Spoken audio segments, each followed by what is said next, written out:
أعوذ بالله السميع العليم من الشيطان اللعين الرجيم بسم الله الرحمن الرحيم الحمد لله رب العالمين والصلاة والسلام على النبي الأمي أبي القاسم محمد اللهم صل على محمد الطيبين الطاهرين المعصومين المظلومين الذين أذهب الله عنهم الرجس وطهرهم تطهيرا اللهم صل على محمد أما بعد فقال الله سبحانه وتعالى في محكم كتاب الحكيم ضرب الله مثلا للذين آمنوا امرأة فرعون إذ قالت رب ابن لي عندك بيتا في الجنة ونجني من فرعون وعمله ونجني من القوم الظالمين صلوات اللهم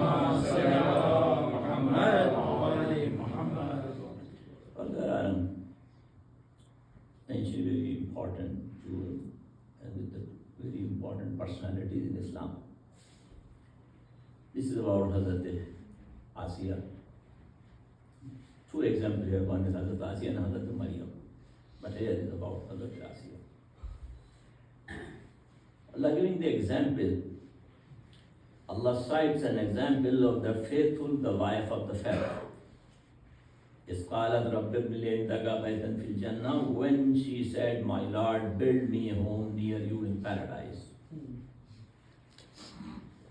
وَنَجِّنِي مِنْ فِرْعَوْنَ وَعَمَلِهِ وَنَجِّنِي مِنَ الْقَوْمِ الظَّالِمِينَ. Deliver me from Pharaoh and his conduct, his deed, and deliver me from the wrongdoing lot. So here about the Hazrat Asiya, the wife of the Pharaoh. And this is an example from Allah subhanahu wa ta'ala for mu'mineen. Because there are four women mentioned in this surah. Two belong to two prophets and two are individual here. Ordinary one is Hazrat Asiya. She is not an alima or nabi or something or wali. Ordinary person. And wife of the Pharaoh, the one who killed him in the guard. And Allah chose her basically. And for all mu'mineen. What here? To establish an essential Quranic principles in the methodology of moral instruction. Here is important basically. Quran does not merely convey abstract, ideals, rather it presents embodied examples. This we have in front of us, like these people. Through real individual whose lives reflect the highest expression of faith. When it says, لِلَّذِينَ آمَنُوا, is for all believers. It's not for only believing women. For all those who believe. In the all men or women, all including. Allah subhanahu wa ta'ala mentioned here basically. It does not specify any gender, class or rank. This is the issue basically among the others. But Islam is very clear in the issue. So what status they have in Islam, women. This is another topic too, but of course, they complain others, ranks of women in Islam, the status of women in Islam. Here Allah subhanahu wa ta'ala mentioning a woman, example for all humanity, living. لِلَّذِينَ آمَنُوا. So of course, most of us know this, and they express, This expression indicates that examples of Lady Asiya is meant for all believers. It's not only for the women, men and the women. So this is why. The reason is not because she is woman, but they have the true criteria of faith, conviction, and steadfastness. Why she is example? No, not because of woman. The character, the criteria is important. As for the men too, as for Ambiya, we have the criteria, of course. So not because of this is a woman or no. And other is an ordinary person. But how she has the highest rank, an ordinary person in the sight of Allah subhanahu wa ta'ala. Living in the house of Pharaoh, living in the house of a tyrant. So here is the example, very best example for all human beings. The ordinary woman living in the house of Pharaoh. And Allah chose her and set an example for all believing. The reason that لِلَّذِينَ آمَنُوا is an example for all mu'mineen. So, the model basically we have here for the entire Ummah.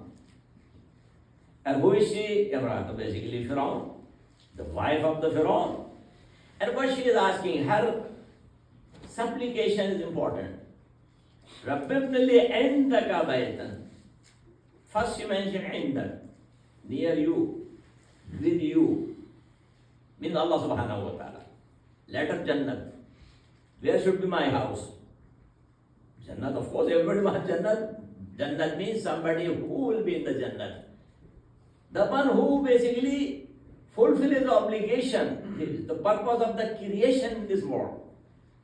His service, his servant is a true servant of Allah, he spent his life, he or she. That the Jannat is for those who obeyed Allah subhanahu wa ta'ala. What she is asking for, indaka. You know, with Qurbat Ilahi, everybody, with all our amal for what? The Qurbat. Qurbat Allah. The most important thing, better than Jannat is Qurbat Ilahi. Indaka first hai. Indaka fil Jannah. Jannah is called the garden. Everyone wants to go to Jannah. Of course, nothing wrong to have this desire because this is the purpose of all this. The other thing is heaven. The other is heaven and hell, the two things we have. Either the person will go to the heaven or hell. So yes, Mu'min wants to go to the heaven. But before is indaka. This is showing she knows this meaning of this, of course. But my Lord, near you, close to you. Not because Jannah everyone wants to have a fun and enjoy in Jannah. It's not for me. For me, your Qurbat is first. In that Jannah. So that is showing a true, her character basically, the closeness to Allah subhanahu wa ta'ala. Is so far a true a believer is because the true believer the here. So what is the ultimate goal of true believer is nearness, not paradise. Nearness with Allah subhanahu wa ta'ala. I would say rather than you are looking for bounties, look for the munim. Seek for the munim. Don't go for the ni'man. If somebody who has munim, those one who is showering the bounties, you will have everything. If that's the meaning is. That's the meaning is somebody, God has chose somebody. No, he said, I chose you. When you chose Allah, then whatever Allah has is for you. If Allah agrees, oh, he is my servant and his true servant, then of course, if we have that, I am salam, A home, a house in paradise. So this concept home or house is symbolized basically tranquility, permanent settlement and peace. That Jannat is basically, there is no problem, any kind of suffering or torture, no. The real peace only in the Jannat, not in this world. The world is for test. It is not possible basically, it's going to go well only in the Jannah. This dunya is for trial. Always you have facing the problem. Everybody has some kind of, you can't find single one, he doesn't know. Everyone has, maybe in his mind, happy or not happy, sickness or, health. These all things basically you have. So what other thing she is mentioning? وَنَجَّنِي مِنْ فِرْعَوْنَ وَعَمَلِهِ. First she wants the closeness to Allah subhanahu wa ta'ala. Ultimate goal the Jannat is, of course. But then he is asking the person she is living as a husband, or he is killing himself as a guard. So deliverance is what not only from Pharaoh as a person, not only this, but also from his deed, from his conduct. Because he is doing what he is doing. Jaraim, aberration, arrogance, disbelief, corrupt system, of course, as a whole. So he said, I'm going to dissociate myself. First is reward close to you. Another dissociation. I have nothing to do with these criminals. The person is tyrant, As Pharaoh was doing, he's killing the children of Israel every day. He want to keep only the girls for as a slave girl. It's the corruption, everybody, but Pharaoh was doing in this dunya. So what reflects he was saying? A request for total dissociation and liberation from both tyrant and the ideology practices basically. Values basically he embodied. Then Najjani min al-qawmi zalimin. The whole people basically. Save me from the wrongdoing people, The whole nation, the whole group, those around him, those are following Pharaoh, following the Pharaoh, So here basically she is dissociating himself. He says, I don't want to be with him. That is nothing to do with his crime, his action, his deed, my God, That's it. A true moment basically always announces this. And this is a duty. He's not asking not only for physical safety from Pharaoh, not physical safety, but protection from being absorbed into an unjust system. As she was basically, is for all women basically. So what Quran is saying, is not something the women doesn't have anything to do with what the husband is doing. No, in Islam, what Quran is showing here basically. It's not she is enjoying the happy life, her husband is a king, she can buy anything or have anything, No, the most important thing is faith in this world. It's not jewelry or not, her status or the rank. What husband is. And that is basically here. A mu'mina is an example, not for the women, all mu'mini. لِلَّذِينَ آمَنُوا, those who believe. And she is the example. And she asking Allah this, protection from who? From husband? No, not as a husband, as a king, as a disbeliever. His disbelief basically, corruption. He is doing zulm against everybody. He says, I don't want to be with this. How he basically torture and everything, in the history, about this issue. So what Quran is mentioning here, this best example. So what I am saying here, the women should not mind what is your husband doing outside. It's happening in our society right now. People doesn't care how the money he is bringing to home. He just care about their shopping or something. He doesn't know either involved in the rishwa, bribe or crime. They don't care sometimes whether you are father, mother or the sister or the daughter. But Quran is saying no. As a woman, she also has responsibility. What happening? Because when somebody committing crime outside and coming to the home, mother also know what he is doing. How the money he is bringing to home.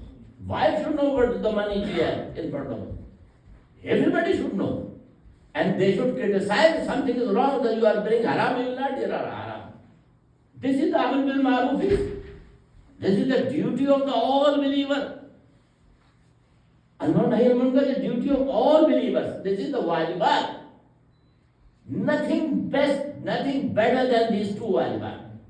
Among all wajibat, these are the most important. As Amir Monin mentioned, most important wajibat, even better than jihad. Jihad because of this Amr bil Ma'ruf Nahy al-Munkar. This is the most important thing. And what is happening around in our society? In our society, they don't care about our husband doing outside or his father doing outside. No, if you know what he is doing, you have to do barat. The God will punish everybody. You know what your family member doing outside and you don't care about. No, you have to ask for Allah's protection. So what he is doing and you say, no, we don't accept this. That can change the society. The only reason we don't see any change because nobody is basically fulfilling their duties. So it is duty of all human beings. Another example, the Quran mentions so many, but I am choosing the one. وَقَالَ رَجُلٌ مُؤْمِنٌ مِنْ آلِ فِرْعَوْنَ.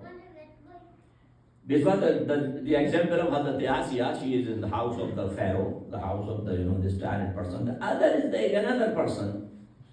مُؤْمِنٌ مِنْ آلِ فِرْعَوْنَ. This belief may, like Hazrat Asiya, emerged from within Pharaoh's own household. He is among the people of the Pharaoh. He was there basically. And he was basically concealing his faith. وَقَالَ رَجُلٌ مُؤْمِنٌ مِنْ آلِ فِرْعَوْنَ يَكْتُمُ إِيمَانَهُ. He was living there among them. A man of faith from Pharaoh's clan who concealed his faith. And God basically praising him. The people should have an aql and wisdom when they criticizing Abu Talib. Because he is concealing faith for the sake of Rasulullah. Here the man concealing faith for the protection of Moses, basically, the Anbiya, basically. His divine help, basically. So what happening here, God saying, he was concealing his faith. So that means he was not a mu'min among them. They were considering him as his own person among himself. But he was not. He was believer of Allah subhanahu wa ta'ala. Because he was hiding, he was concealing. So when Abu Talib was concealing for the protection of Rasulullah, they say he is not believer, he is kafir. And that is the Quran beautifully mentioned in this issue basically. Because of he was not open believer, so he can challenge Fir'aun, he can challenge the people. So what you are doing? Attaqur rajulan an yaqula rabbi Allah. Just because will you kill a man who is saying my Lord is Allah? Just because this is the sin. He is saying you will kill somebody only because he is saying my Lord is Allah. If he was among a believer, they will not listen to him. But because he is not, as a believer, he was like his own people. So as his own people, he is challenging them, what you are doing? What you are doing? You want to kill somebody because he is saying my Lord is Allah. If he has a different faith, who are you to challenge? If he is right, it's good for him. If it's bad, also for him. But why you are worried about this? Because he's saying, I don't believe you, I believe somebody else. Okay, he has right also. So Quran Pencil is saying it is a fundamental right. What he's saying basically. Mu'min Fir'aun. He's saying to Fir'aun, it is a fundamental right to believe your creator. Allah subhanahu wa ta'ala. It's a haqq al-insan. Allah, one of the things is man has is faith. He believes in his creator, he has right. Nobody can enforce him to do something else. It is the right of the person that in religion we have preaching about Tawheed. Is the right of the person. The person has right to know who is Lord. That's the Anbiya has right to preach, and everybody who knows it has a right to preach. Because this is the most important right of the person to know who my Lord is, who created me. So he said, this is the right basically. So how come you say this is to kill somebody because he's saying he's not he want to preach practice or do service to Allah subhanahu wa ta'ala. So here basically we should realize, I don't take much time, because this is a very long subject. God mentioned so many examples I'm not mentioning here. But the most important key, one is man, I mentioned, and one is the woman. One, she is living in the house of Fir'aun. The other is in the house of his company of the Fir'aun. She is the wife. And here is a man also, the both is about the Iman. He was also Mu'min. By his Mu'min, he was concealing his faith. And he challenged right and wrong. When you see what message is, when you see something is wrong, you must raise your voice. Even though you belong to them. This man, Mu'min al-Fir'aun, he belonged to them, enjoying everything. And he challenged them. So what message is? Even though you are enjoying so many things, you are belong to a company, or belong to a group, or any powerful structure you belong. But when you see they are doing something wrong, you must challenge them. This is your duty. Even though they don't know, they consider you their person. So their person does not mean you commit crime. And everybody who involved is criminal. What I am saying here. Anybody, if any member or any group is deciding something to killing somebody, and your vote is there, the punishment for all those are sitting there. It's not only army commander has only you have to hang him. All those are sitting in the meeting. But I am saying very openly. If any meeting in Corps commander sitting 20 or 15, example, if unjustly they decided something to kill somebody, they can. All criminals. It's not only one person. It's not one. All those are sitting there, they okay, they are same punishment. Article 6, hang them. You cannot protect until you hang them. But I'm saying, Article 6, anybody who bulldoze the constitution, hang them. Otherwise, you can't protect your country. It's forever. You see the fate is there, basically written on the wall. It's going to be. So what here you have response? If you see enjoying something, but you see something going on wrong, say wrong. I cannot accept this. It is wrong. If they are doing wrong things, say it's wrong. You cannot enjoy it. This is the dunya is. Because you have akhirat. But I think here you see you hanging the war on the head. Just because in his whole on head is hanging Jeffrey Epstein file. So you want to divert the whole people, distract from the real issues and go attack here and there, and then there's what a good thing is doing, you know. The real problem he has on his head is Jeffrey Epstein file. All big names exposed, all so many big names. What is the reason that I'm mentioning? Because it's Majlis about women. This is the freedom of the women. You abuse them in the name of freedom. You are insulting them, degrading them, using them in the name of freedom. You see the millions and millions pictures coming every day, and all these big names and rich people, and they have status. That is the reason you promote this freedom to abuse. And you go against Islam. Now, Islam want to give respect, the dignity. That is the goal of Islam is. It's not to, in the name of freedom, abuse them. Isn't it? Everybody knows now the American goes there. And that's the reason they want to divert here and there issues. Distract from the real issues. Now you see another war hanging here and there. Oh, this ship is here, this ship is close to there. What is nonsense? So what Allah mentioned here, whatever it is, if you see is wrong, say wrong. Whether you are man or woman, you are accountable basically. If somebody believes in your judgment, if you believe, if somebody doesn't believe, doesn't care, then of course he will not care anything. You know.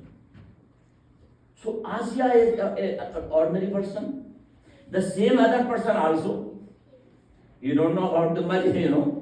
Prophet says, Kamula min al-rizal kasirum wa lam yakul min al-nisa illa arba.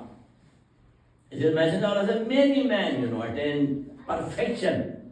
But among women, none attain perfection except four. The four women basically.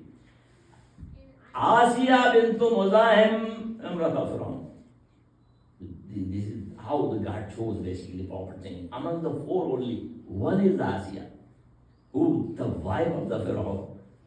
Maryam to Imran, Khadija to Bint Khuwailid, Fatima bint Muhammad.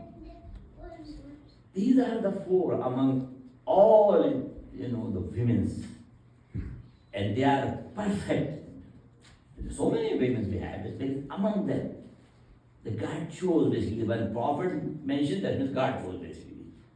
The four women, and why? Because of course, you see their life, how I mentioned here. When you see, when mentioned the word perfection, you see here spiritual, moral, faith-based excellence, not something else, not worldly status, faith-based status, So these four women reached the highest level of faith, the highest level of faith, sincerity, sacrifice, and closeness to Allah subhanahu wa ta'ala.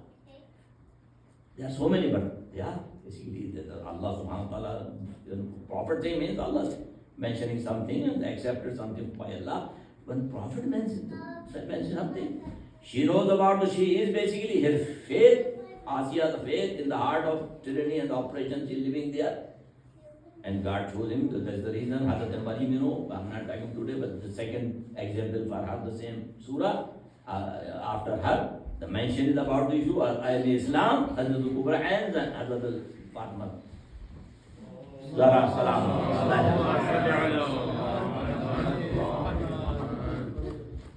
What these examples basically showing the duties as a believer, as a faith.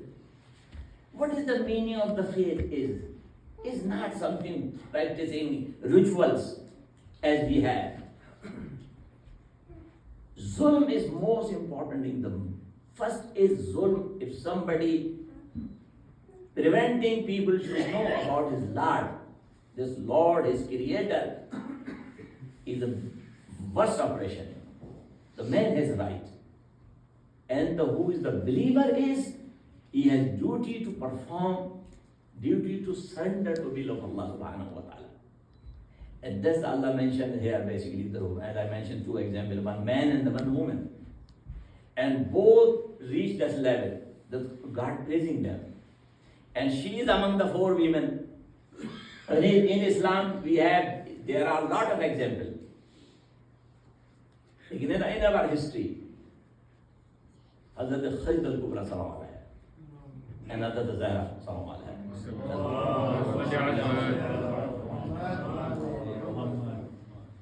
تو یہ جو خواتین ہیں ہمارے یہاں، حضرت زینب صلی اللہ علیہ جو ہم ثانی زہرا بھی کہتے ہیں، وہ جو کربلا ہے، this is battle of the Karbala, not جہاد، not only in the ended in the Karbala. یہ جو پورا جہاد ہے آپ کا، یزید کو چیلنج کرنا، ابن زیاد اور یزید وہ طاقت قسم میں، ان کو چیلنج کرنا،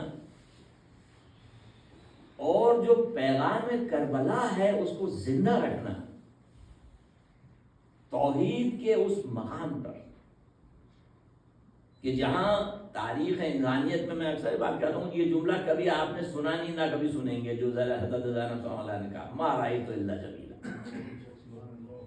تو ایمان کی وہ اتنی بلندی ہے معرفت کی، یہ عام حالت نہیں جو آدمی گھر میں بیٹھ کے کہہ رہا ہو.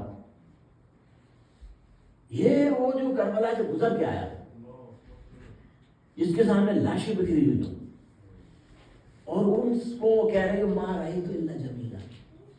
یہ جو بیوٹی ہے، یہ توحید کی بیوٹی ہے، یہ ایمان کیا مقام ہے. تو وہ جو اللہ نے وہاں مینشن کیا حضرت عائشہ کے لیے کہ وہ کیا قربت و خداوندی کے لیے، تو حضرت زہرا کا مقام تو بہت واضح ہے تاریخ میں، لیکن حضرت زینب وہ ہیں جو سایہ حضرت زہرا ہیں، جو شیڈو میں پلی ہیں، اور وہ اس مقام پر پہنچی ہیں کہ امام نے انہیں نائب بنایا ہے، نائب خاص کربلا میں، نیابت دی ہے اپنی اس سفر میں. یہ جو کربلا سے اب شروع ہوگا، یہ نیابت خاصہ جو جناب صلی اللہ علیہ عطا کی ہے، اور انہوں نے اسے پورا کیا، اور کس شان سے پورا کیا. آپ نے کہ جہاں یہ ابن زیاد جیسے خبیث انسان جو دین کی توہین کرنا چاہتا ہے، وہ سوچتا ہے کہ کیا گفتگو کریں گے جبکہ لاشوں کے ٹکڑے دیکھ کر آئیں.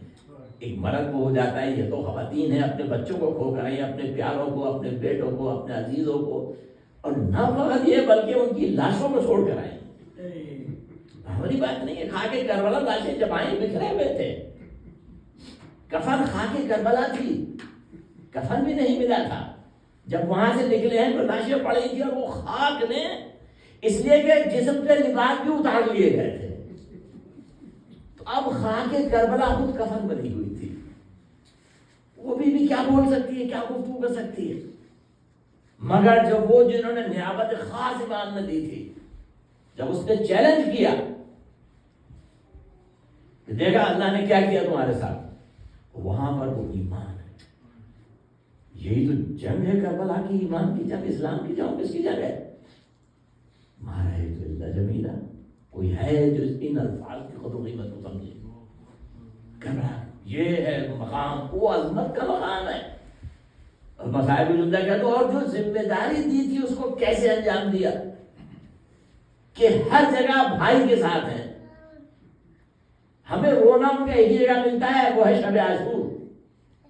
ٹھیک ہے، مورخین مصائب میں ذاکرین جو بھی کہہ دیں، لیکن جو ذمہ داری دی تھی اس کو جو نبھایا آپ نے، کہیں کسی نے کمزوری نہیں دیکھی. جب سے ذمہ داری سنبھالی آپ نے، عاشور کے دن روئی ہے رات میں شب عاشور، جب امام حسین کے ساتھ تھے اور جب امام حسین نے مرثیہ پڑھ رہے تھے امام حسین دنیا کی بے اعتباری کا، اور جب پوچھا کہ بھائی کا مرنے دے گا، وہ وقت ہے صرف. اس کے بعد جب امام نے ذمہ داری سونپ دی اور ذمہ داری لے لی، پھر ہمیں ہر جگہ نظر آتا ہے وہ ایسے ساتھ کھڑی ہیں کہ جب بھی کسی کا لاشا آتا ہے سب سے پہلے شہزادی بھائی کے پاس جاتی ہیں تعزیت کے لیے، سب سے پہلے پہنچ جاتی ہیں، فوراً امام لے کر آتے ہیں. اور یہی بیوی جب اپنے بیٹوں کے لاشیں آئے تو باہر نہیں نکلی خیمے سے، چونکہ جانتی تھی کہ اگر میں اب جاؤں گی تو بھتیجوں کے بھانجوں کے لاشیں دیکھ کر بہن کا جو درد ہے وہ بھائی کے چہرے پہ نظر آئے گا، تو باہر نہیں لگی، سجدے میں سر رکھ دیا، پروردگار میری قربانی کو قبول کر، تاکہ حسین کو تکلیف نہ ہو. اور جب رخصت کے لیے نکلے، کاروان چلا، تو جب باری آئی کہ سب نامحرم کا ہجوم ہے خواتین کی کہ ہٹو ہم سوار کرائیں گے، تو اگر اب آپ فکر نہ کرنا میں ہوں، ایک ایک بیوی کو سوار کرایا، یہاں تک اکیلی رہ گئی. میں کہ تو یقیناً فرات کو دیکھا ہوگا کہ بھائی عباس اب میں جا رہی ہوں، چونکہ مدینے سے جب نکلی تھی تو تم آگے آگے تھے، اکبر آگے آگے تھے. ایسے میں شہزادی نے ہتھکڑیوں کی آواز سنی، زنجیروں کی آواز سنی، دیکھا بھتیجا کھڑا ہے. پھوپھی اماں کوئی نہ صحیح میں تو ہوں، آئیے میں آپ کو سوار کراتا ہوں. میرا سلام اس شہزادی پر جس نے اس طرح سے حق کو ادا کیا کہ صرف اپنے بھائی کو روئی. حتیٰ کہ جب رخصت ہو کے آ رہی تھی تو اس وقت بھی جب مجلس کی تو ہر بیوی کسی کے سر کو لے کر اپنے پیارے کو رو رہی تھی، مگر دو سر الگ رکھے ہوئے تھے. تو کسی نے پوچھا کیا ان کی ماں بھی مر گئی ہے کربلا میں؟ کہا نہیں، یہ میرے بیٹے ہیں، میں بھائی کا ماتم کروں یا اپنے بچوں کا ماتم کروں. ایک متصور ہم تو 3 متصور حکیمہ میرفضل